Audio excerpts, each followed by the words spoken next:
Welcome back. Another edition of the Six Man Tag Podcast right here on Apple, Spotify. Hey, YouTube, if you're watching, thanks. See all of our nice faces.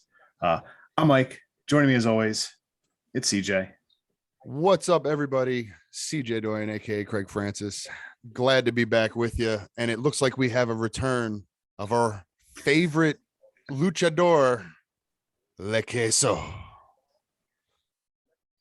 Now, El Queso Verde is an entertaining son of a gun. El Queso Verde is a pretty damn good author. El Queso Verde is one tough SOB and one hell of a podcaster.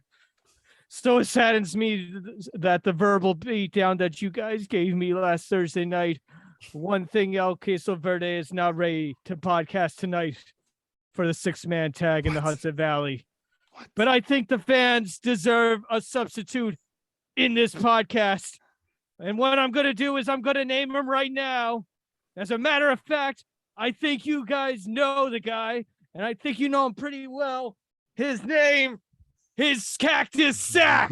Cactus Sack. Jesus. What? Does that mean you got a prickly pear down there, bud, or what's going on? Like, years. Told you that one wasn't going to go how you thought. Oh, but it's great. So one. wait, hold on. Are you Le Queso or is it El Queso Verde? It's El Queso Verde now. You got to change your group me name. Green cheese. Yeah, you got to change your group name now. Anyway, so once again, have a guest. Yeah, and he popped him before we could even introduce. Good job, Skyler. I mean, Jesus, what a hell of a first impression. That's right. For sure. Listen, I was going to say, he definitely knows that, like, every single time someone comes on this podcast, this is his first, like, he gets to make his first impression. And it seems like he kills it every time. Just he's come up with some good ones. So wait, do you know American Sumo? Of course. Yeah. I love sumo. My intro, he was just jaw drop the entire time. Yeah. I'm now going to do that in Japanese. Neither one of us, or none of us rather, saw that one coming. Like he kind of like turned the screen off and then just became El Queso Verde.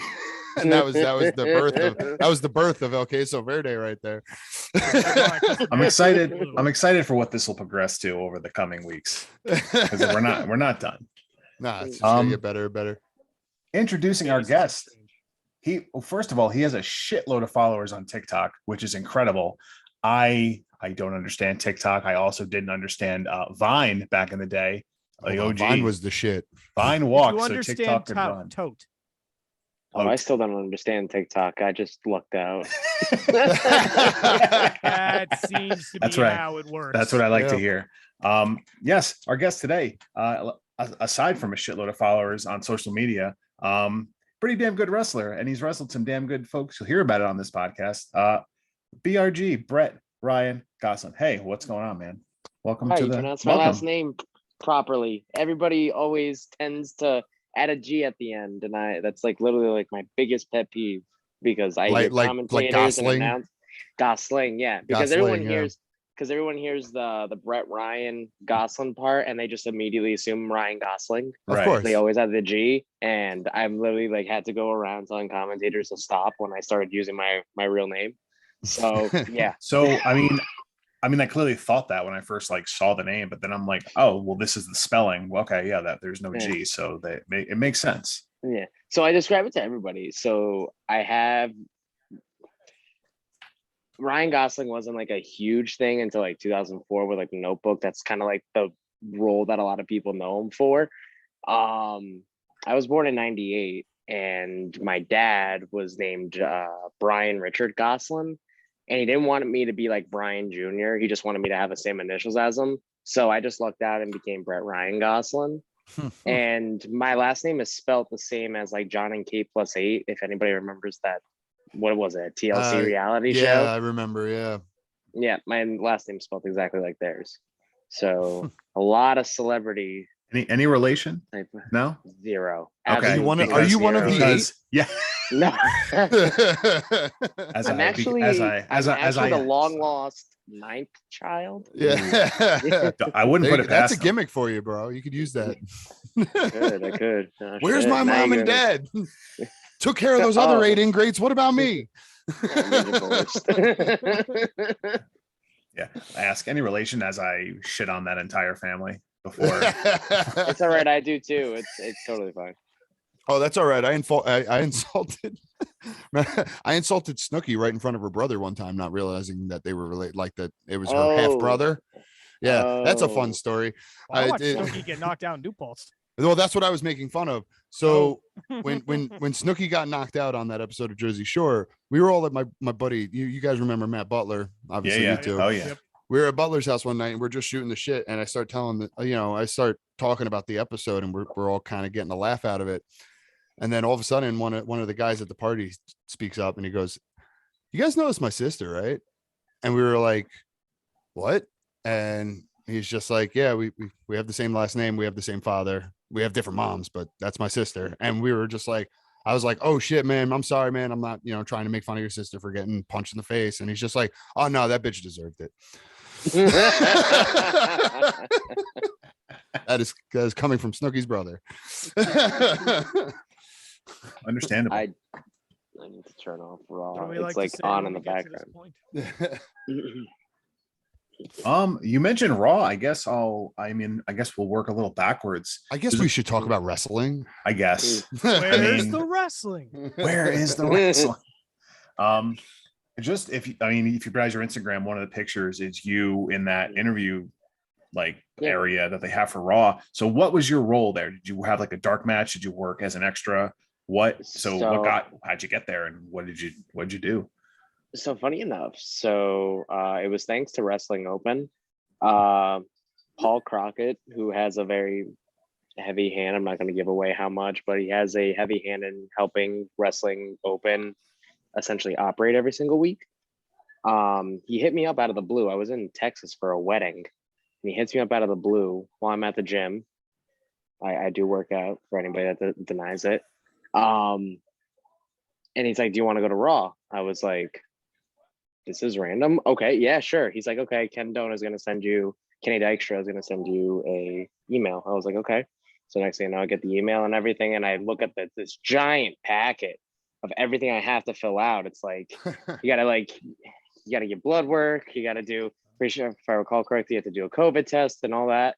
And then Sure. you have to give like an arm and a leg and just keep like a blood sacrifice of some sort. I don't know. I'm just joking on the last two.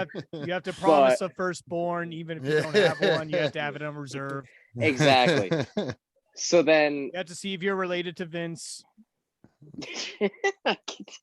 so Who knows if $12 this million, boy- pal. I just got invited to go. I was backstage. I essentially got paid to just eat catering that day. Not a bad gig. I had to take a day out of work, but I still got paid in the.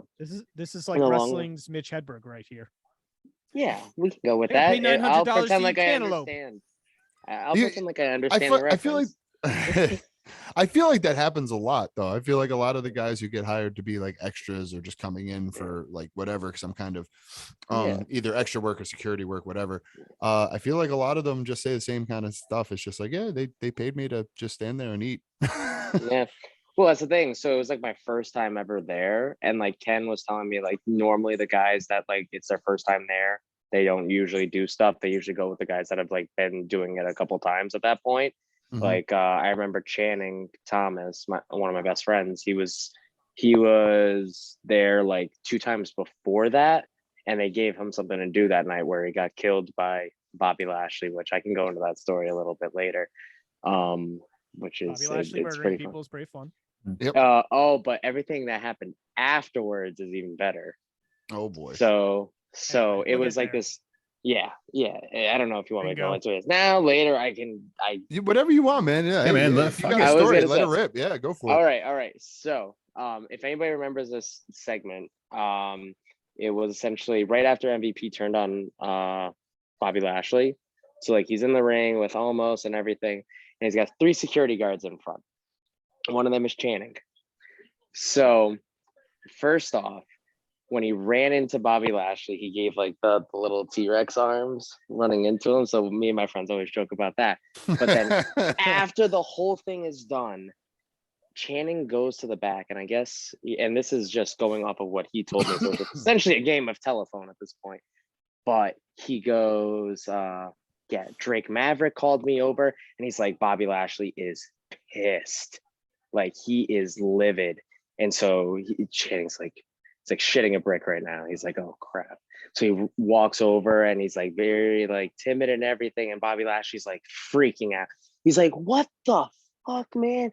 Like, come on. I thought you were like, are you even like a trained wrestler or whatever? Can you even like take a back body drop properly? Come on, what the hell is all this? Like, what, like, are you even like talented or anything like that? And he's just ripping into this guy, and Channing's just like slowly creeping down into the hole. And the next thing you know, he's about to walk away and just goes, nah, man, I'm just fucking with you. Thank you. And he gave him $100 on Venmo. Oh, that's That great. actually just made me like Bobby Lashley a lot more. No, that's Yeah. great, man. That's good. That's good. How awesome must it be that you can just like pull a rip on somebody and then give them $100 and like not, Too. like not even blink an eye doing it. If Me, I'm I like, could, check first of the bank all, account. if I had that kind of money, and if that was like just a thing, like you're just allowed to rib whoever you want as long as you pay them $100, I would have Yeah. used that system. I would Listen, I would- shit out of that system. I would gladly take the ribs if you're gonna send me money every time. I mean, Yeah, hey, whatever you if I got. had the capital, bro, I would trust me. I'll be right there for you. But hey, Just that 10 pranking you, seconds, just making your life hell. that 10 seconds of just like feeling so small, and probably like he was probably sweating. He was probably Oh, like yeah. terrified. He's like, I'm never coming back here again. My career is over. Yeah. That 10 seconds had to be the longest 10 seconds of his life. Oh, And man, I remember it's not dying like Bobby laughing. Lashley's some light, Some- non-intimidating fella. Yeah, Yeah, the guy didn't compete in Bellator or anything like Oh. that. He Yeah, no, he's not, definitely he doesn't like crush people's skulls in like real life. wasn't in the army or anything. Nothing like that. No, No, not not a at all. legitimate badass. not at all. And it lives on the cock forever. Yeah, Oh, yeah, yeah. Right on the cock. Yeah. Get to watch the cock, and you That's get to great. see your buddies get thrown around and do some T-Rex arms. What's wrong with that? So I guess now let's go back in time. So like we mentioned before we hit record, we had American Sumo Mike Gamble on 2 weeks ago. So you guys trained by the same people, Matt Taven and Yeah. Mike Bennett, right? So that's Yeah. how. So I mean, we got his kind of inside scoop. So I guess, how'd you get into wrestling? How'd you end up training where you trained? Just what's the whole story? So I hated wrestling growing up. Hated it. Thought it was the dumbest thing in the world. Probably because my dad always told me it was the dumbest thing in the world. Remember, like 4th grade, like everybody was like into wrestling. I was like, that's dumb. It's fake. It's whatever. Next thing you know, I have the same attitude. I want to say 4th grade was 2007. So yeah, I know. I did that on purpose. I know what I'm doing. Yep. Okay, I'll give you that. 2011, I was 13. That's when I got into it. My friends, I went over their house one day and they had wrestling figures just sitting there. And these guys are like my neighbors. They live like 2 doors down. So I'm always over there. Hey, the wrestling figures. I was like, you guys watch wrestling? That's so stupid. It's so fake. And they're like, no, dude, like you should watch with us. Next thing you know, I'm like watching consistently. Like I remember like I started watching full time in January of 2011. My first ever SmackDown main event was watching Edge and Kelly versus Dolph Ziggler and Lay Cool, and the World Heavyweight Championship was on the line. The spear was banned from the match because Vicky Guerrero was the acting general manager because Teddy Long got beat up and she was acting general manager for the time. Is this So she after was like Edge was cheating on her? Oh, this is way after. This is like Yeah. Edge babyface, like right before gotcha. he was about to Okay. retire. Yeah, so that was my okay, first all right. ever SmackDown main event. I remember tuning in like 2 weeks later. The previous week, Edge had used the spear. Wait. Yeah. So Edge had used the spear in his match when Vicky Guerrero didn't see it. So Vicky Guerrero fired him on like the 600 SmackDown. And I was like, you bitch, you, all this shit. I was like cursing up and down the wall. And I hated Michael Cole all the time because he was like the Everybody biggest did. heel guy. Yeah. Yeah. So next thing you know, like I hear the music. And I don't know Teddy Long's music at this point, but I see him come back. I know who he is. I'm like, oh my God. And I doing this like championship coronation for Dolph Ziggler. And then he's like, the Radar Superstar Edge is back. And I was like, holy shit, this is awesome. And then he won the title back. I was like, let's go. And then WrestleMania 27, Edge versus Alberto Del Rio. The only time I've ever marked out harder was when Edge came back at the Royal Rumble a few years back. I remember we all Yeah, we all Yeah, did. everybody blew up Me- for that one, man. and my friends were jumping up and down. It was the opening match. We were like, it feels a lot longer in hindsight, but it's only like an 8-minute match. But it like I was on the edge of my seat. Like I didn't even like sit down. Yep. And like everyone shits on WrestleMania 27. I'm like, that's the WrestleMania that got me into, like, that made me want to become a professional wrestler, that match. And people, every time they hear that, they're like, what the hell? So Yeah. then 2 years later, I got cut from high school hockey. So I started dabbling into professional wrestling, like on and off, like at the school up here. We're actually close by to where I live right now. But I wasn't really taking it seriously at that point because I was like still in high school and like about to go into college and everything. And my parents, being my parents, they're like, yeah, you got to go to school first. And then it was like towards the time in college where I was like, okay, like I want to start taking this seriously more. And I know that like Matt Taven and Mike Bennett are literally down in West Warwick. They're closer to my house than this current school that I'm going to is. Why don't I just go there? And like they're the guys that are on TV right now. Why not? So I remember people telling me at the school that I was going to at the time, like Matt hates our school. Like Matt Taven hates our school. And I was like, why? Like for some reason, it was just miscommunication, all this stuff. Because when I met Matt, he was like the nicest guy. He was like super receptive to anything I gave. He gave me all the feedback that I needed. He told me like after that training, that first training that day, he's like, okay, here's what we need to work on, this, this, and this, and we're gonna do that. And this was throughout the summer of 2017. So that's when I was training with him originally. So that's when I started going and always going to Taven and Bennett school. This is around the time that Bennett was about to go to WWE. So Okay. he was there, but I didn't get as many trainings with him as possible. But I still got to, you know, dissect his mind a little bit before he went off and left. With that said, I trained with Taven for like full time for about 2 years when I was like back from school and everything. And then I started training with his trainer, Ryan Waters from the Lockup Wrestling Academy up here in Fall River, Massachusetts. He's the guy that trains all of Taven's like former students that still live up here in New England because Taven moved down. Taven and Vinny Marseglia both moved down to Florida. So like Ryan trains me. He trains Channing Thomas, Trayvon Jordan, Jalen Brandon, all those guys that were like former XWA guys. Like he trains them now.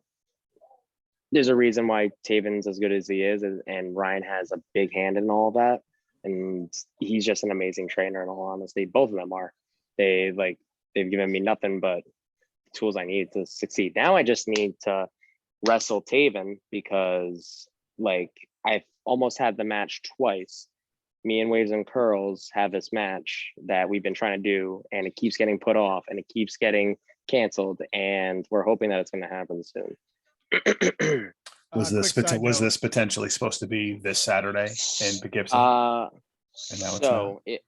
wasn't actually going to be in Poughkeepsie. I have Limitless Wrestling up in Maine this Saturday, but so 2 weeks ago we were supposed to do a 6-man tag, me and the Brick City Boys, which shout out to them, they're fucking awesome, against Waves and Curls and Taven at Six Flags. But because Malachi Black missed his flight that day, they had to switch around the card and everything. So Taven got taken out of our match and we get turned into like a 4 corners tag team match. Don't get me wrong, super happy to be on the show no matter what.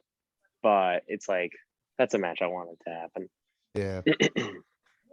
I'll get there. So That's hopefully disappointing, soon. man. Hopefully soon, because I was promised that it was eventually going to happen. The old card subject to change bites again. Yep, it's more of a bucket list thing. Got Yeah. to prove to myself. No, type of that's thing. cool, man. Oh, hopefully you get there. I'm sure it'll happen eventually. It's just I know it's going to happen eventually. I'm just Gotta get the impatient. stars That's my aligned. That's my problem. I'm impatient. And I want Yeah. everything now. Like, why can't it be signed now? Yep. You mentioned Vinny before. You're talking about Vincent, right? Yes. Okay. hmm Yeah. You know, I and don't then know, I don't know if you know, our first guest was Dutch. Oh yeah. Yeah, Dutch is Big nice Bill too. Carr. Yep. Dutch is the man. Mhm. yeah, Yeah. yeah, what was I? Well, I would so away. just based on how you were talking a little bit before, I know you kind of came into wrestling a little later than most people do, which Mhm. is absolutely awesome. Hey, DDP and did it at my age. exactly. And the way you were talking before, I'm going to take a stab in the dark here, but I'm going to say, would Edge be your favorite? I was If gonna. not, ask he's that. got to be up there, right? Yeah, he's up there.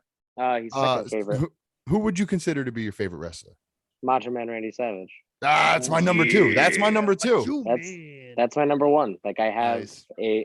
so for everyone that's like listening on the podcast itself, like you're not going to be able to see this, but I have a Macho Man shirt based off of this design. It's Macho Man right here doing Yep. like the finger point up, and then he gets a little like star lightsaber gimmick. Yeah. And then Miss Elizabeth's on the side, and then in the background, instead of Darth Vader, you got Hulk Hogan. Okay. It That's just awesome. says I have to Macho find this Wars. now. That's Yeah. great. That's I told my awesome. girlfriend about it. She found it on eBay and just immediately bought it. That's great. That's cool. That's a keeper. Yes. It's one of Absolutely. it's one of my 6 Macho Man shirts. So No, yeah. that's Ed- definitely a keeper. The Edge girl got might me be in. good too. So But from the sound of yeah, it, just saying. Edge is the guy that got me into wrestling. Like at the point of my life, I was like 13, very angsty, loved like rock and roll music and everything. So like he was like the perfect guy to like get me into wrestling. But like I think it was like after my dad passed away in like 2017. I don't know why, but it was like I kept watching Macho Man Randy Savage matches, and it was just like kind of like a way to cope. But at the same time, it was just like you start to notice like all the awesome things about Macho Man Randy Savage. So it's like I did a freaking school project, and it was a voice and diction class. And the assignment was imitate a famous voice. Oh, I was boy. in a class full of like broadcasting students and everything. So they're all picking like these sports commentators. And I'm freaking going out there and imitating Macho Man's WrestleMania 3 promo That's awesome. against Rick the Dragon Steamboat. Yep. I just remember everyone in the class being like in shock, like, what the fuck just happened? That's how you know the cream rise to the top. Yep. Oh man, I love Macho Man. Macho Man is definitely he's my second favorite. Shawn, I will always be a Shawn Michaels boy at heart, but Yeah. Macho Shawn Man, Michaels like, is up there. and the funny thing is like you, how you were just describing before, I kind of came onto the Macho Man bandwagon a little late, and I think Yeah. what really got me to be a bigger Macho Man fan was what was the year we went down to Dallas, Mike, for what was that, WrestleMania 29 That was 30, or 30, 31? almost 32. 32, 20, 32. it was 2016. 2016. So yeah, around that time, I remember I started like maybe a year or so before I went back and started watching all the WrestleManias from the first one. So I watched 1, I watched 2, I watched 3, and like I had seen a lot of the first ones, the first few, a bunch of times as a kid, especially 6. But really going back and exploring that, like I started catching, like you said, I started catching more of the Macho Man stuff. I started catching more stuff in his promos, more stuff in his matches, that I was just like, I always knew Macho Man was good, but like he's kind of like years ahead of other people, can like as far as his ring work goes. He's doing things that we didn't see people do for the next 10, 15 years. Mhm. So to really kind of like rediscover a guy who obviously meant so much to the business, even later in life, even later in your fandom, whatever you want to call it, growing up, It definitely is awesome, and I got to give Randy Savage the respect he deserves. Oh, absolutely. He's the man. Yep. Absolute man. I wish I could have like respected him more when he was actually alive, but literally he Fair. died the Fair. year that I started watching. The Mhm. first memory I ever have of Macho Man Randy Savage is his Raw tribute when he passed away. That's how I found out about him. No joke. Actually, technically, that's a lie because I did watch the Spider-Man movie like when I was a kid. Both But like I didn't sides realize. ready. I got you for 3 minutes. 3 minutes of playtime. Yeah, he does the finger wag too.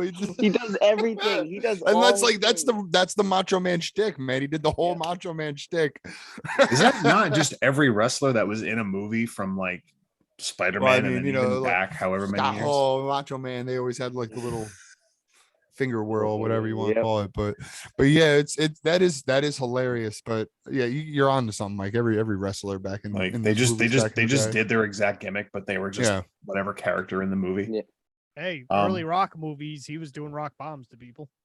Yeah, this yeah. is I was true. gonna say, Didn't Blade threw a rock bottom in like the third movie, I think, when the one with Triple H in it, and then Blade throws a rock bottom like in one of the fight scenes, and I was like, he did that just because Triple H is in this movie. you watch what is it? Hobbs and Shaw. Roman Reigns is in that. He's doing Yeah. his whole freaking Oh, roll yeah. and Yeah. spear and a Samoan drop, and I was like, haha, Yeah. they're Samoans. They're doing Samoan drops. That's awesome. There's Samoan. Samoans Well, they just were doing on Samoan Samoa. things. They were on Samoa Yeah. or whatever Um, Samoan island. I don't know. Am I a freaking idiot with geography? I don't know. But anyways, Polynesian, in some way, Polynesian. Polynesian Now- islands. Okay. Now, going back to Edge for a second, did you like after that, like kind of go back and watch some of the older stuff, like the TLC matches, the feud with the Hardys and the Dudleys, The live sex celebration. live sex Yes. celebration, the So Cena feud? So after he retired, WWE came out with that whole like DVD, like 4-disc set or whatever, with a whole documentary on Edge, and then like all his like famous matches. So I threw like as soon as I went to Walmart one day and I saw it, I was like, I'm getting this. So I immediately picked it up. I went, bought it myself. It was like actually one of the first things I may have bought with my own money at the time because I had just gotten a job. And I went back, I watched the whole documentary, and I was like, what the like, I thought this was like the nicest guy in the world. It turns out he's the biggest dick. You had no idea he was such an asshole for most of his career, did you? No, I had zero idea. And that's what makes it like cool. Like you freaking I got into it when he was like the biggest good guy, and now Mhm. like Yep. freaking Did it I'm not watching did it back not and- peak? Did it not peak at the Ric Flair promo on the highway? I don't know. I don't know, in all honesty. And you were lucky enough to be kind of spoiled by, for the majority of your wrestling fandom, you've had the network just at your disposal. Well, network Yeah. / Peacock being Mhm. 2011, 2014 it came out. You didn't have to Yep. struggle for years of like, do I get these? 2013 WrestleMania. We were at CJ's house. And there's It our was ring man. 2014. And there you go. Jesus. Freaking, I Never. remember because it came out February 25th, 2014. I remember because it was my 16th birthday. 2 days later, and I asked for subscription to WWE Network. And I remember telling my the day it parents. came out too. Yeah, I don't remember the date, but I remember the day it came out. Like being online, like I have to get it. Like I Yeah. like what It didn't work. I'm pretty And sure. no, we it were didn't. texting- Like I was so we were pissed texting too. each other. Yeah, I was so pissed that day too because like I tried to log on, and of course, this the whole thing crashed because everybody Yeah. in the world was trying to sign on. But Yeah, who knew? but now we got the cock and all the content's there, and it's heavily edited. Yep. Well, what are you gonna What are do? you gonna do? Yeah, then- well, it's the culture. And then I'm sure one day that you're hoping you get to be on there as, a WWE performer, I would imagine at some point one day in the future, sooner than later. That's the thing is like, yeah, you hope, but like, I don't like to make like I don't want to like shoot myself in the foot and say like, yeah, I want to do this for sure. I want to do this for sure. Yes, would I love to go to WWE? Awesome, I would love to, but like, at the same time, it's like I don't have to. Like I just want to see how my life plays out. And I'm like one of those guys that just kind of like not kind of laissez-faire, where it's just like whatever happens. You make the most of it no matter what life throws at you, because you don't know what life's going to throw at you. I learned that years ago. Well, This is so true. something I feel like is a little more prevalent, like in the past couple of years, is it no longer feels like WWE is necessarily the end goal anymore. Yeah, Especially with the I just want to make emergence of shitload of money. AEW. Who doesn't? Who doesn't? Right. But like you have the emergence of AEW, New Japan, what became on the rise, Impact, GCW's the new ECW. Yeah, There's more options. This is true. Like we interviewed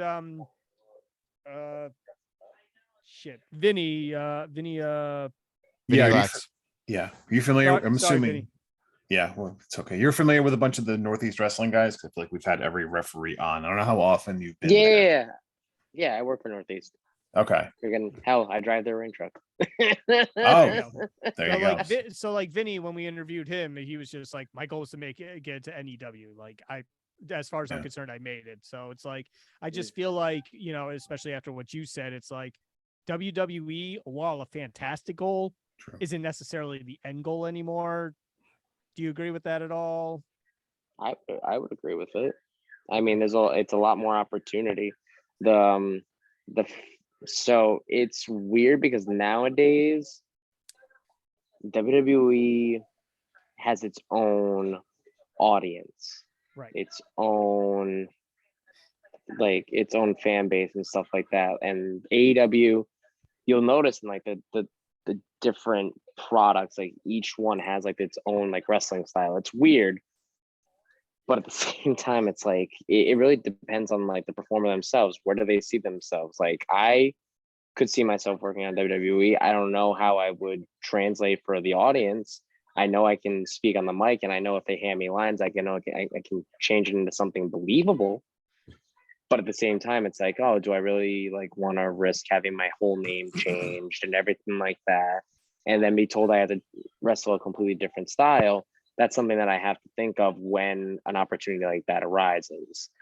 Same with AEW. It's like there's pros and cons to all these different companies, and you just have to pretty much figure out what works best for you. It's pretty much like how wrestling works in general. How much cocaine can you handle? It's not the 80s anymore. Yeah, exactly. Hey, tell that to Tony Khan. It's allegedly. Allegedly.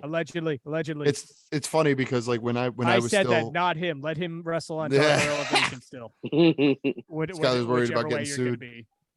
It's funny, like when I got into wrestling myself, like I came in around that time where like a lot of that I think that old school mindset in locker rooms was starting to die out. Like you were starting to see less of like the big parties in locker rooms and going out to the strip clubs with the boys after shows, stuff like that. Like that was obviously something that was very big in the 80s and 90s. But when I got in, it was weird because like I spent a lot of time in locker rooms that had like a good mixture of both. We had guys in our locker room that had been around for those times and were kind of used to doing a bump before a match. And then we had like kids that were like, like talking about like what Halo just came out last week. And it was kind of like weird to see that culture kind of turn into what it is now, which I think like we've talked about on the show before, like the whole backstage culture of wrestling has just totally changed at this point. So it's so funny you say that. So like my current school, Top Rope Promotions, it's been around for like 40 years. And you kind of get that vibe when like you go to some of the places. Like it very much has like a little bit more of an old school atmosphere, especially in the locker room.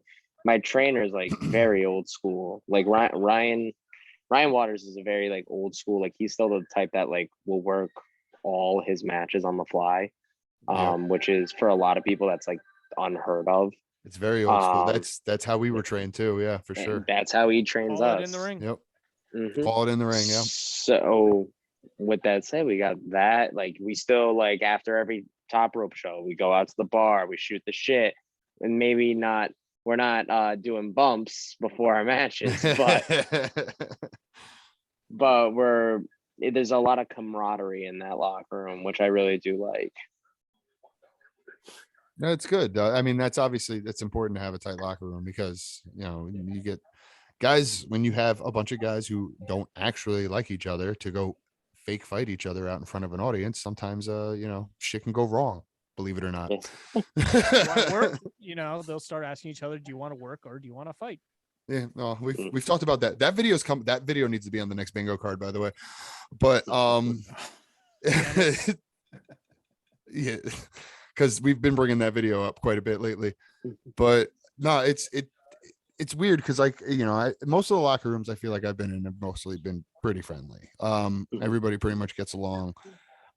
Especially the place I trained, because it was that was a school that we did shows every weekend, stuff like that. So like we were obviously all pretty tight. Obviously you had certain guys who got along better with others. There's certain guys that I didn't particularly like working with, but we can still shoot the shit backstage and be all right. I just, when I saw that my name was next to you on a card, I was a little pissed about it. That's all. But yeah, we I've had those experiences.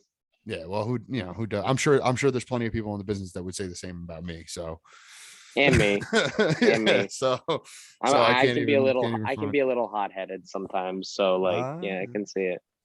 It happens.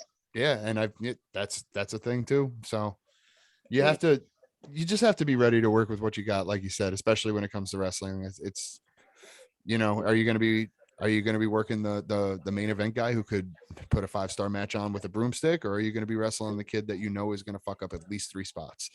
Yeah. So then it's up to you to make sure that the match has the least amount of complicated spots as possible. Yep. And that's really the best way to beat that for sure. All right, just plan a really boring match and let's just hope we could get through it clean. Yep. Just figure out exactly what your match is supposed to be, and then just try and format something around that. Yep. So sometimes it can be boring, but at the same time, like not every single match on a card is going to be a 5-star classic, or else it's going to be a very boring show, because then people are going to get worn out because that adrenaline eventually dies down. We don't know when. But it can be both beneficial and it can also kill a crowd. So. Absolutely. So I'll just cut right to the chase. The real question, since you're bringing up 5-star matches with broomsticks, is there anyone that can have a 5-star match with Clip Clop, the hip hop horse? Is there Bobby Jr.? That's it. Bobby Jr. is the only one that can have a 5-star match with Clip Clop.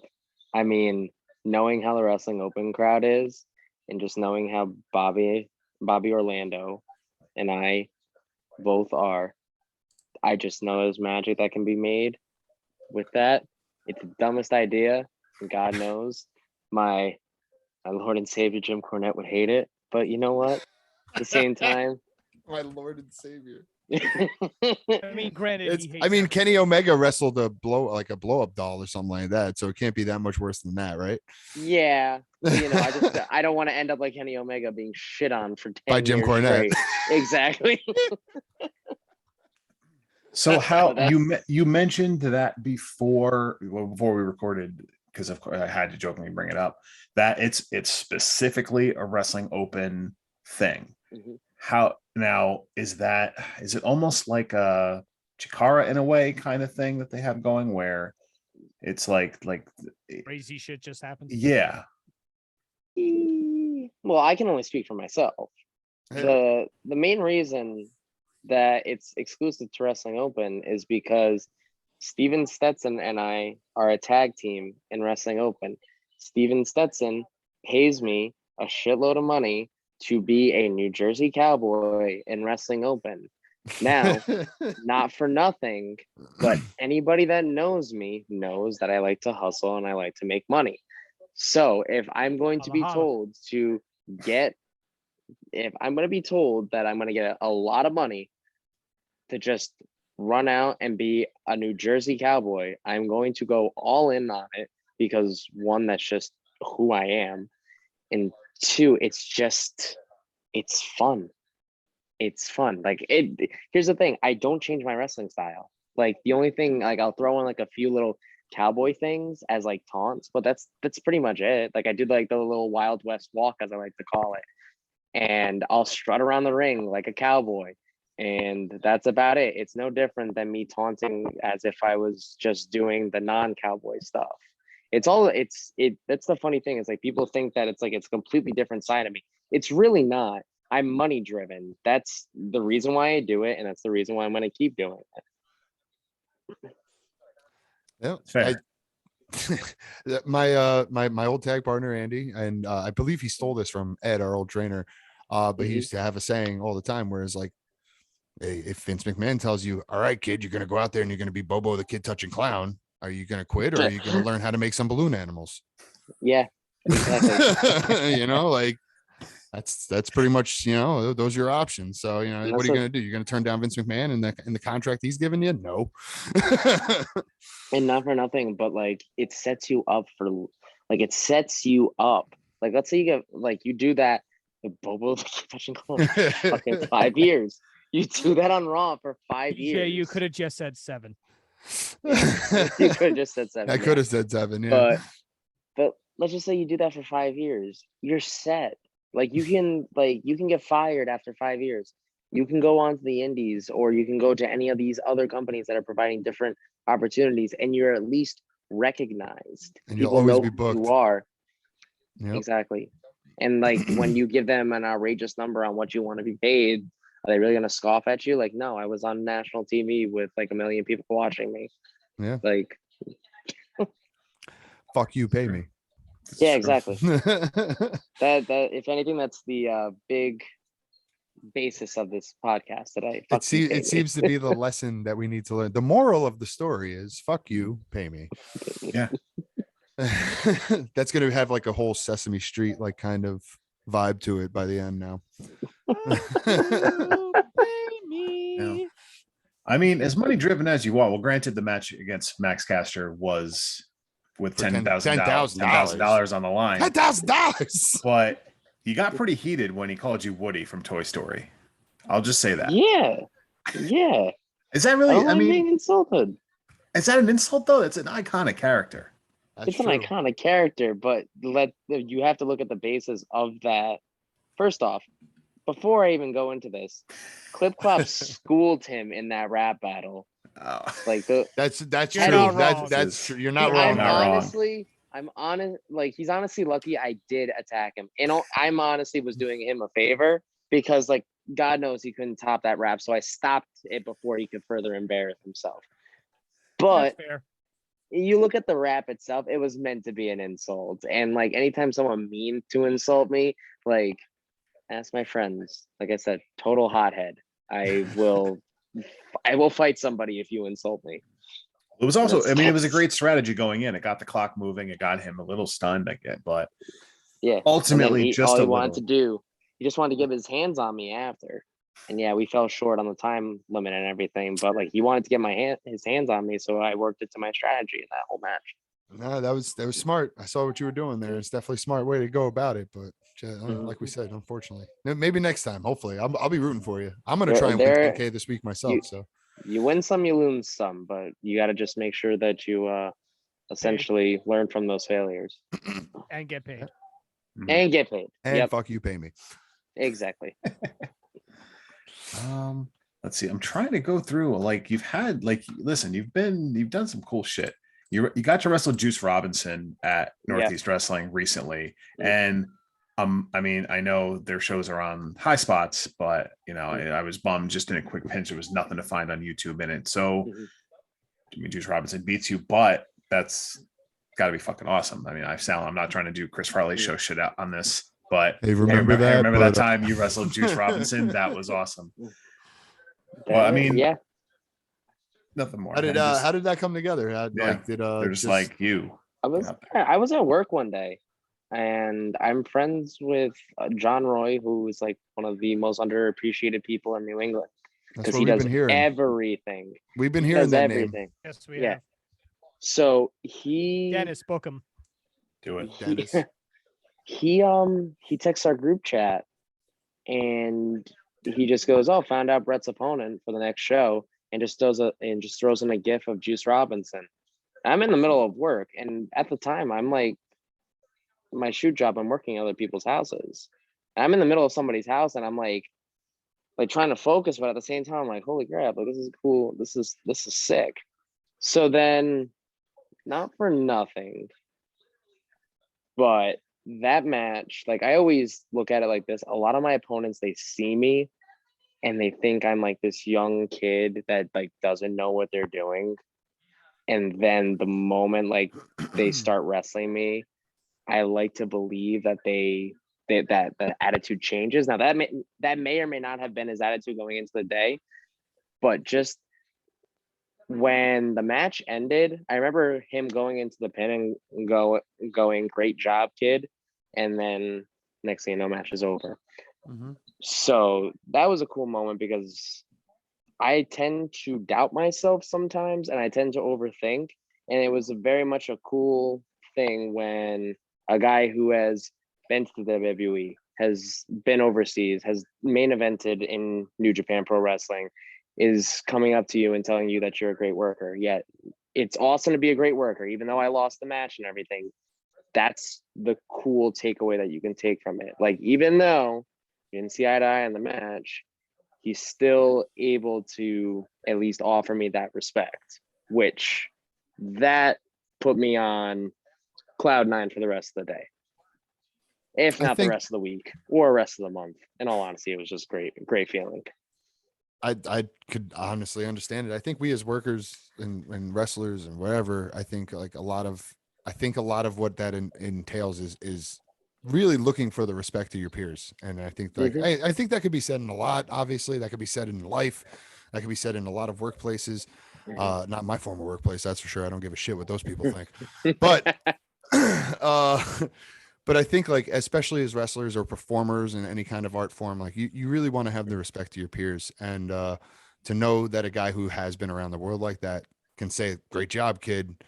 That's a good sign. I mean, obviously if your match was the shits, I'm pretty sure he would have told you so, or you would have heard about it from somebody. So no, it's definitely cool. Yeah. I mean that's to wrestle in front of wow, I just completely just brain farted right now and I just lost the name, and it's stupid that I just lost the name. Oh, sorry. Jerry Briscoe. I got to wrestle in front of Jerry Briscoe once, and I got injured in my match. That was the match I separated my shoulder, taking a hip toss. The guy just slipped, let me go, and I landed shoulder first on the mat. And I remember I was in the hospital and in the most amount of pain I've ever been in my life, worst injury I've ever had. And I get a text from one of the guys saying, hey, Jerry said it's too bad about your injury. You're a good looking kid. And all I can think about the rest of the day was Jerry Briscoe thinks I was a good looking kid. Yeah. Good looking in the ring. Like, I go, okay. That's how I took it. I don't know if that's what he meant. He probably is full of shit. I don't care. But all I could think about at that moment was Jerry Briscoe thought I looked good. So I actually got to do a seminar with Jerry Briscoe too, and a very similar story. So I remember there was he pretty much, it was a seminar. We had a bunch of matches and stuff like that. I remember I was like one of the last people to go, and I was like, oh boy. And I had heard like some matches he was just like very sloppy. Not all of them. There was Carmelo Hayes was in that seminar actually, which is funny. But so he didn't say it to that match, that's for sure. But for a lot of the other ones, like he was just like very sloppy, very fast, all that stuff. So I'm like, oh boy. So again, in the ring, I do my match and everything, and I just go to sit down, and he just goes, I like your attitude. You're smaller, but don't lose your size. You're very aggressive. Just keep that aggression up, and you're gonna do just fine. So I know how you feel, because I've had that same situation. Coming from you got it's so funny because outside of the guys that obviously I did that show with, I really had nobody else that I could share that experience with. So I mean, it's pretty cool, man, when you get to wrestle in front of a legend like that, and when he gets to kind of tell you a little something about your match. Like I said, unfortunately I was in the hospital, so I didn't really get to hear about my match, but just to hear something from a legend like that is it's pretty fucking incredible. I gotta say, just to be in a room with him, just being in a room with Jerry Briscoe. I mean, I remember he was in the room when we were going over all of our matches. Like he sat there and listened to what the booker wanted and what we were going to do, who we were facing, the finish, all that stuff. He sat there and listened through all of it and met us all. And he was just super cool dude. Just shook all our hands. Well, I think his hand was actually injured, so he gave us all like little fist bumps with the other hand. But you know, like he got to know all our names. It just took some time. He's just a cool dude. Yeah. Definitely. Can we all agree the all-time best moment that he ever had was that hardcore title win on Crash Holly? I think a lot of the stuff with him and Pat Patterson holds up pretty well, even after all these years. I think the Stooges bits were always great. It's just phenomenal. Just everything that went into that segment. Like, it's so stupid, but it's like, they're like, yeah. And he's like, yeah. He's like going in slow motion, and the commentators are like, Jerry Briscoe just won the hardcore title. That was fantastic. I mean, and you bring this up. One of the, topics we want to do on a future show is comedy wrestling, and I think it gets like a bad rap. Yeah, and it doesn't have to.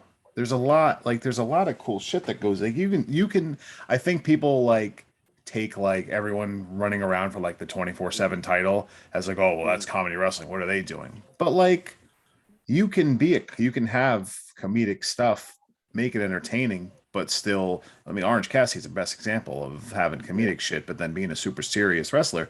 There's ways to fit it in, and it's entertaining as hell. I'm a huge advocate for it. So, and it belongs. I got asked the question that we seem to ask every show. What'd you think of the Jackass match at WrestleMania? So I very much enjoyed it. I was sports entertained, as me and a lot of my friends like to say. Yes. Like, going off of what you're saying about comedy wrestling, like Ryan Waters always says it, like, there's flavors of ice cream. Like, some people like chocolate, there's some people that like vanilla, there's some people that like chocolate vanilla twist. It's like everybody likes their own different flavor. You don't have to like another one, but it's not like it's not ice cream. That makes sense. Now, like, there's flavors, like there's like awful flavors of ice cream that like nobody likes, and like everyone ignores it and just like puts it off to the side. I fucking watch your mouth. Shut up, Skylar. I'm sorry, we had to yell at Skylar. That's ridiculous. Don't ever say that again. So I fucking love pistachio ice cream. I will defend it to the death. I sit there and it's like there's some times where like I'll watch them. Like, I have more of a tolerance for the comedy wrestling, and I have done my fair share of comedic stuff in my matches. And like, Brian does not like comedy wrestling. Like, some things, like there are certain things that he doesn't like because he's a big fan of like Portland wrestling and NWA and all that, like all those old school type of matches. Like, I completely understand where he's coming from because I like that stuff too. But like I said, it's just a flavor of ice cream type of thing. We don't have to always scream, but don't shit on the fans for liking a certain thing. It's where I disagree with Cornette just a little bit. Yeah, that's where I disagree with Cornette just a little bit. Just a little bit, only a little bit. I think it's fair to say that it definitely has a place. And I think like, Mike, you brought up the 24/7 bits, not for nothing, but those are all just recycled bits from the old hardcore title days. But yet I feel you look back at those old hardcore title bits, and a lot more of those were a lot more entertaining than these 24/7 bits. Like the 24/7 bits, you just see them run around the ring. They're chasing them around. They leave, exit stage right. Big deal. To see the 24/7 title defended in a bouncy castle. Yeah, see, that was a hardcore bit. But like was the thing. Like, at least the hardcore bits were entertaining. Meanwhile, I feel like the 24/7 bits are really just nothing. Right. Yeah. I don't know. It kind of just seems like a filler thing. Yeah, that's exactly. my personal thing. But then there's some things where I'm like, okay, that was kind of funny. Like, I remember freaking Bennett won the title one time, and he pinned his wife, and while she was getting, like, she was pregnant at the time, so they were like, what's that appointment called? I don't know. I'm a dude. Yeah, the ultrasound. She was getting like an ultrasound or something. Yeah. and he pinned her, and he like hugged her. Yeah, in and had a the- ref count. Yeah. Yeah, exactly. Like stuff like that. Like, okay, like I laughed at that. But see, that's But- entertaining, and those are the bits Yeah. that like would work. But like when you just have them come out just to chase them around the ring and then just go backstage and nothing happens. Like, Yeah. what's the point of that? You know, you're just Yeah, I if get it. anything, you're just taking away from whatever's actually going on in the ring. It's kind of insulting to the match that's actually going on, in my opinion. But that's a whole nother topic of mine that I can get on about like how commentators disrespect the matches and stuff like that. Cause that's like stuff that actually I do kind of feel, but we'll get into that. We'll do another episode on that someday. If you subscribe, you can hear all about it whenever the fuck we do it. Yep. Subscribe on all platforms. Yes. Link tree in the Instagram bio, but we don't have an OnlyFans, so don't get yet. Oh Yeah. good lord. I've been talking to Dutch about that one. Me and Dutch are we're setting something up.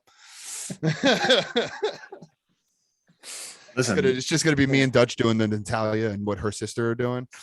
Because that's the thing now. Some weird incest play going on OnlyFans.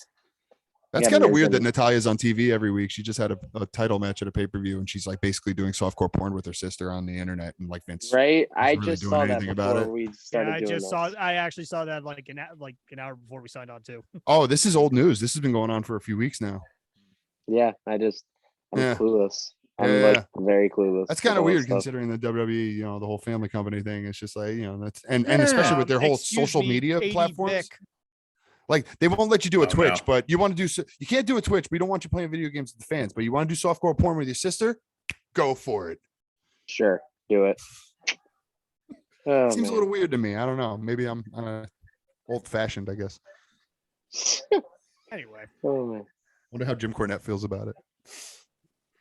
He's talked about it before. I forget what his opinions was, but yeah, man, Jim Cornette's fucking. You guys want to hear a great story about Jim Cornette? Yes. yes. Okay, so remember how I mentioned earlier how I was supposed to have there's been multiple times where I was supposed to have like a 6-man match with Taven and Waves and Curls. Of course. First time that was supposed to happen, supposed to be me, Channing Thomas, and Mac Daniels when we were prestigious at the time. Still are, just me and Mac now. But Channing, a few weeks, it was never announced, but we knew it was going to happen. But before it could even get announced, Channing got COVID and couldn't be on the show. So there goes the six-man match. Mac got moved to a different match, and then me and Mac wrestled Waves and Curls. So the running joke in our friend group is fuck Channing Thomas. Just fuck Channing Thomas. So then I shit you not, me, Trayvon Jordan from Waves and Curls, Love Doug, and the Brick City Boys all pooled in when Jim Cornette got a cameo, started doing cameos, and we pooled in and spent $150 together, and we got a roast of Channing Thomas from Jim Cornette, and it was fantastic because Channing doesn't know this is happening.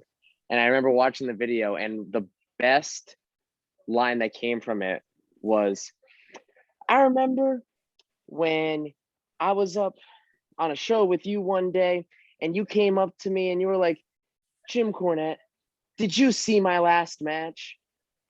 And I said, son, I certainly hope so. Oh, motherfucker. That's Jim Cornette, baby. So then the best part about this all was, like I said, Channing doesn't know this. I send all the guys the video before so they can all watch it first. And I just go on Twitter and I told Jim Cornette, the last thing you have to do is say, fuck Channing Thomas. And so I just post on Twitter and I just say, I tag him. I'm like, at Channing Thomas Pro, Jim Cornette said it best. And it's just a clip of him going, fuck Channing Thomas. And I get a text from great. Channing maybe 10 minutes later. Is that real? No, I I freaking photoshopped it. Yes, it's freaking real. And I Is said, that real? and so I sent him the link for the cameo. And this is like the second best part, is that when he viewed it, I get a notification. It says, Channing Thomas just viewed your video. You just made their day. Nice. You just Yep. made their day. I mean, that would make my day if Jim Cornette just said, fuck CJ Doyen, just right to my face. I'd be happy with that. You said it was 150 total. Yeah, Oh, that's all right. That's all not right. not too bad. terrible for 5 people. No, Yeah, not at all. Yeah, 30 bucks a That's- head. Yeah, no, all right. That's good to know. Maybe. Yeah. Oh, some Jim Cornette in the future. I don't know. Oh my That was- god. Yeah, that was Gotta awesome. get Jim Cornette to just call Dennis a cunt a bunch of times. Oh, That'll go on the Instagram. Oh, Dennis, you're a cunt. You hear me? Back at Smoky Mountain, we had a word for you. It was cunt. this is a bad podcast for him to listen to because it's really been about fuck you, pay me, and we don't pay him to help us hook people. I mean, the name of the episode's just going to be "Fuck You, Pay Me" with the Notorious BRG. Yeah, Yep. that's perfect. Perfect. So all right. You mentioned you drive the ring truck for Northeast Wrestling. So you pack up the ring and do whatever, and then go town to town when they do have tours. Okay, we start asking this to everybody. You have to stop at some point. So what's your go-to gas station snack and drink? Oh, snacking. So I have a very bad caffeine addiction. So I Same. will mostly be Happens. I'll mostly be on the lookout for Zoas. So What's like Zoas? Zoas are Dwayne the Rock Johnson. I was like, that's Oh, you know what? okay, I was so like, that that's- I sounds haven't had that familiar. yet. That's a new one. So I guess. I'll normally keep an eye out for those. I like going to. Normally, I'll go to like Cumberland Farms or Cumbies, as we call it in New Cumbies England. is Yep. great. Yep. We call it companies. Yeah. Okay. Cool. So I don't know. Yeah. No, it's normally just energy drinks. I rarely eat gas station food because I think it's like gross.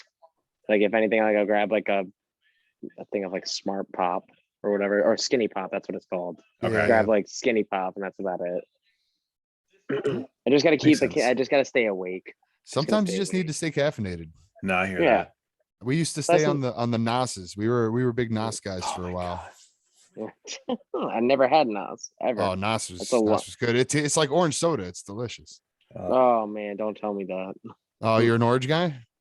That's the thing. I'll probably go drink it now that you said that. Yeah, So, it's like an energy orange soda, man. It's not bad. Not bad at all. Any other? I know we mentioned you wrestled Max Caster, Juice Robinson. Any other just fun opponents or big name opponents that you've had in your career to date? so I wrestled the Boogeyman. What? That was Come Okay. and get you. Okay. wrestled the Boogeyman. I did a segment with Bob Backlund at Northeast Wrestling. I got chicken Okay. wing by Bob Backlund This once. is true. Yep, same here. Mike was there for it. That's true. But with the Boogeyman, that's an interesting story. Yes. So first off, this guy shows up face paint no matter what. Like I He still like do shows up face. to the show with face paint. Yep. I Wow. give him all the credit in the world. So he I'm just like, drives that's through risk- like these random cities just in full boogeyman Yeah. face paint. Yep. So Imagine if he I- has I to like don't get stop, that. like he's got to stop and get gas Like- on the way. Someone I feel like we would just see him in, like at a gas station, be like, oh, never mind, Boogeyman. Yep. Okay, carry Yep. on. Yeah, that makes sense. Everyone else is freaking out. We're just like, yep. Okay. So here's the best part is that so he has gummy worms and regular worms, and he's throwing both of them into the crowd. He's throwing both of them into the crowd, and it's like a baseball stadium. So he's throwing both of them in the crowd. On top of that, that clock that he has, that's real glass. That's a real clock. Huh. That's the thing has real glass in it. So he smashes it, and we're circling, and I'm like, I have a gut feeling that I'm gonna get like slammed to the mat right now, and there's glass beneath me. So you can see in the footage me just like slowly kicking away the glass so that I don't get stabbed to death when I get slammed into the mat. And then I ended up eating the worms, which gross. Oh, It was mad gross. I think you'd have to pay me a pretty fucking penny extra to do that. And even then, I No. don't think I could. Fuck you, eat It's a good- worms. Pay me. I don't It think I had- could. I don't think I could do it. I I could be told, Bobo the kid touching clown, but I don't think I could eat any worms. I don't know. You mean seven? Again, Seven, I'm Taven said sorry, it best seven. because he was on that. He was on that show and he goes, "Yeah, it's pretty much like your christening in wrestling. Like everyone at least does that once." I was like, I I didn't. can see that. I can see that. But I guess like if you're working the shows like that or like NEW where you're gonna have those kind of guys come in, I'm sure they send a lot of the younger guys to go get chewed up by Boogeyman. Oh yeah, it's awesome. I'll do segments like that all the time. It's a photo. Makes me Yeah, seem like a sure. bigger deal than I actually am. Yeah. Well, listen, It's the we hustle, mentioned- baby. We mentioned you're a tremendous deal on TikTok with over 250,000 followers. I'm just gonna ask how the fuck did that happen, and what went viral that you're like, oh shit, like how, like I don't know. So Interesting. But when I first met my girlfriend, she like recorded one video when she surprised me. So she recorded that, and then next thing you know, she posted on TikTok with like a sound and everything. Next thing you know, 250,000. It's like, okay, that's a good. So she started doing it a little more. I was like, okay, well, people are starting to follow me now because I'm on her TikTok. So she always tags me. So like I just started making like a couple videos every once in a while and everything. I had just gotten into TikTok at that point. So, and then there was one where there was a trend going on at the time. And it was like small waist, like the girl would always go small waist, pretty face, and then she'd spin around and like show off her butt and go with a big bank. So then me, there's another sound where at the time there was a song that goes, "So there you go, oh, something about being a hoe or whatever." And so I threw that sound on her. So she did the dance and everything. She knew the dance right out the gate. And then it ends with me going, "So there you go, oh, always acting like a hoe or whatever." And her face was like dropped because she didn't expect it at all. So that got to 5 million. Got to 5 million likes. Views, I mean. And then there was another one where it was just this guy. We're in the wrong industry, boys. There was a sound that just like he was just listing off things like, here are annoying things that girls ask us all the time that we're just going to answer for you right now. So I'm just playing this, and you know she's very pretty, so that's probably why it's got so many views. But it got 19 million views.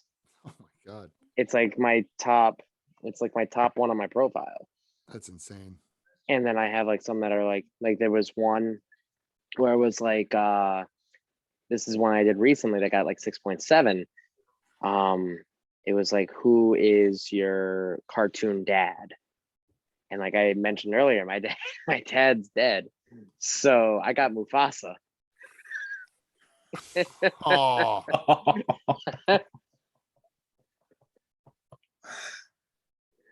wow. Good night, everybody. Yep. Yep. Yep. Jesus. That's pretty good though. That's a That good is one. pretty good. And then the other day we had this one just started blowing up. It's only like 850,000 Only. views only. Yeah, Only. I know that's just very, like when you get all those views like that just seems like right. nothing right now. So our dishwasher wasn't working, so we called maintenance, and he came by, he fixed it, no problem. So I'm recording and I just say, oh, the maintenance guy came by because our dishwasher wasn't working. And for some reason, and I pointed at her and I go, and for some reason he said he can't fix a bad attitude. And her face was like, all right, so you're going with the typical. Is there like, how is there anything wrestling related on TikTok, or is this just strictly, hey, I just gotta post all this shit because this is what people watch? Yeah, it's pretty much like I play to my audience. Mhm. They're there because they like me and my girlfriend. That's pretty much it. But I have thrown a couple wrestling things in there every once in a while. So like my They have like profile 6 is views. yeah. But like on my I think I like 10K or something like that. But my profile is like me wrestling, and it's my normal shtick as I have on like all my other social medias, Victorious_BRG. And there's only one other video that I know like did all right on it, and that's when we first did the pedestal and limitless, which is essentially a doomsday device, but Mac Daniels throws me from the top rope, and this chick literally did a full fucking like Oh, flew God. right off the shoulders and like died. Like you literally saw Alec Price darting around the ring because of how like crazy the freaking spot looked. Oh, See why man. that would do well then. Yeah, just a little bit. Makes sense. Yeah. Man, fucking TikTok, man. If only I Yeah. knew. Yep. If only I knew. Yeah, right. I know. Um, I don't even know half the time because I'll post things. And I'm like, what the fuck? That was funny. And then like the most obscure things get the views. I was like, what the hell? Okay. People are Makes fickle. sense. Fickle. hmm. Yeah. But what it is. listen, hey, over 250,000 followers, to whatever, roll with That's it. impressive. Yeah. Yeah. No matter What do you? I guess. Well, we can certainly start wrapping up. What do you have coming up? Where are you going to be? This is So coming I'm- out. This is coming out Friday, whatever Friday's date is, the 22nd. This will air. Be available. So this Saturday, July 23rd, I'm going to be at Limitless Wrestling. I'm going to be in a 6-way scramble match for the last spot in the Vacation Night Cup, which is going to be in August. And then I'm also managing Mac Daniels against Channing Thomas. Fuck Channing Thomas. Fuck Channing Thomas. We kicked him out of the group. And then on Sunday, July 24th, Waterbury PAL in Connecticut. It's going to be Northeast Wrestling. I'm going to be on that card and driving that truck. Now that everybody knows that, everyone's going to like joke around with me about it, but whatever. And then, God, this is why I write stuff down, because my memory is the worst. So allow me to just pull up the rest of my dates for the rest of the month. Oh, well, I'm an idiot. Next week, July 30th, I'm going to be in Texas wrestling for Smash Mouth Live, which is a place where Sammy Guevara and Austin Theory and a lot of those guys like Ricky Starks too. They all wrestled for the head promoter that's there, Lance Romance. So I'll be going down. Actually, I got that booking because of TikTok. You know what? TikTok. I was good. You know what? That was the one thing I forgot to ask. Has TikTok helped you with wrestling? Mhm. And hey, there's one. Yeah.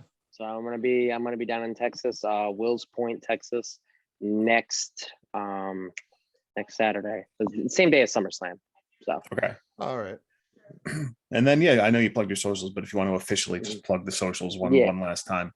Victorious_BRG. And that's across the board, what is it, Twitter, Instagram, TikTok. All right. Mm-hmm. Nice. Pretty straightforward. Before we get to our last question, any of you two guys got any final questions? No, I think we're ready Covered for a the lot. last one, I believe. Now, Dream opponent. oh, there you go. Yeah, well, there's always that. Yes, I forgot about that one. That's a good one. It would be, so obviously I would love to wrestle Macho Man, but that's obviously off the table. Substitute for that, Black Machismo. I would love to wrestle Black Machismo. Okay. Yep. All right. Okay. But also Christian Cage is definitely on the list. Obviously, I mentioned the match with Taven. Eventually, that will happen. And Edge is on there. So those are the guys. Very cool. Makes sense. All right. Before we let you go, this might not land. This might not. We've had a big debate in our group chat.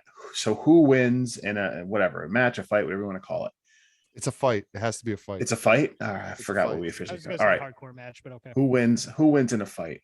Mick Foley or Matt Foley? Now you're. If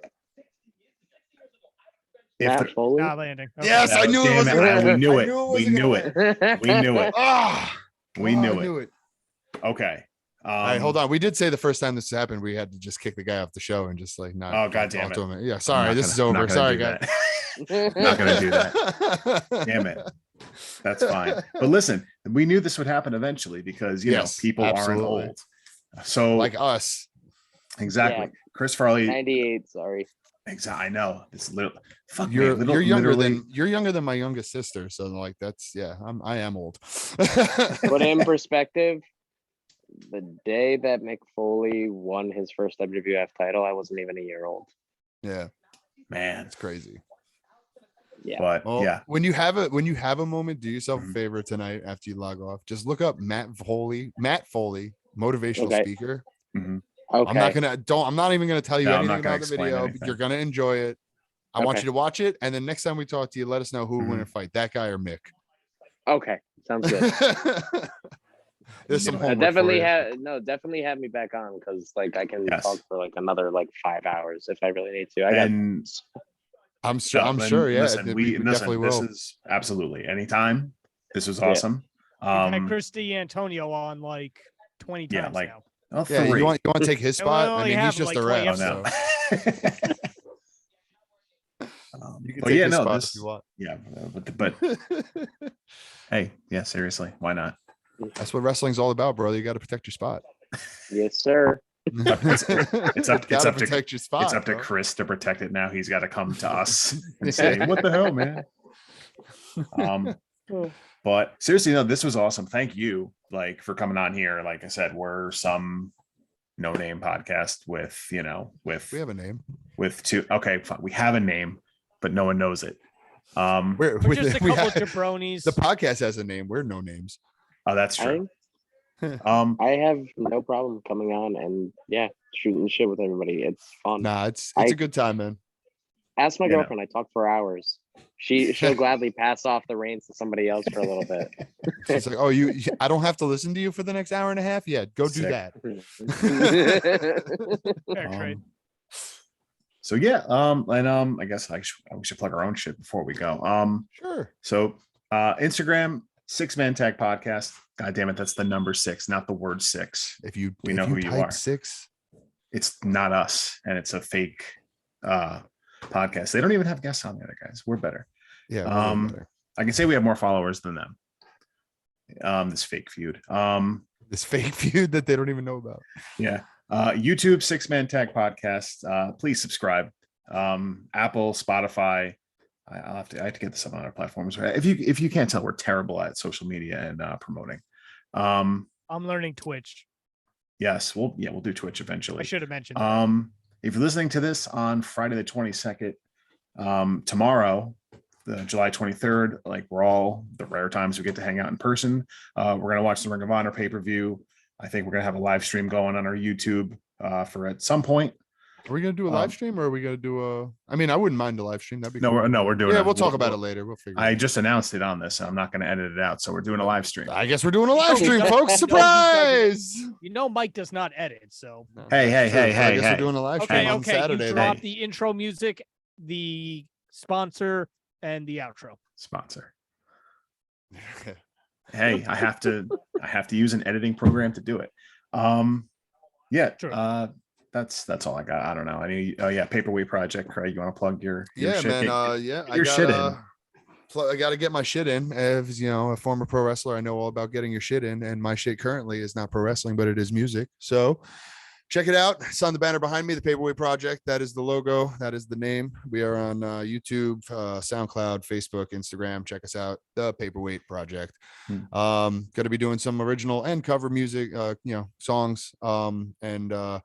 Going to be releasing them, hoping to do videos for all of them eventually too. So that's some stuff down the line. I have 2 songs up there currently. Check them out. Leave some comments, subscribe, so that way you'll know when the rest of it's coming, and it is coming soon. I will give you that. I will bring my guitar on Saturday. Yes. Awesome. And, And Skylar, we can follow you at the homeless shelter. It's true. It's true.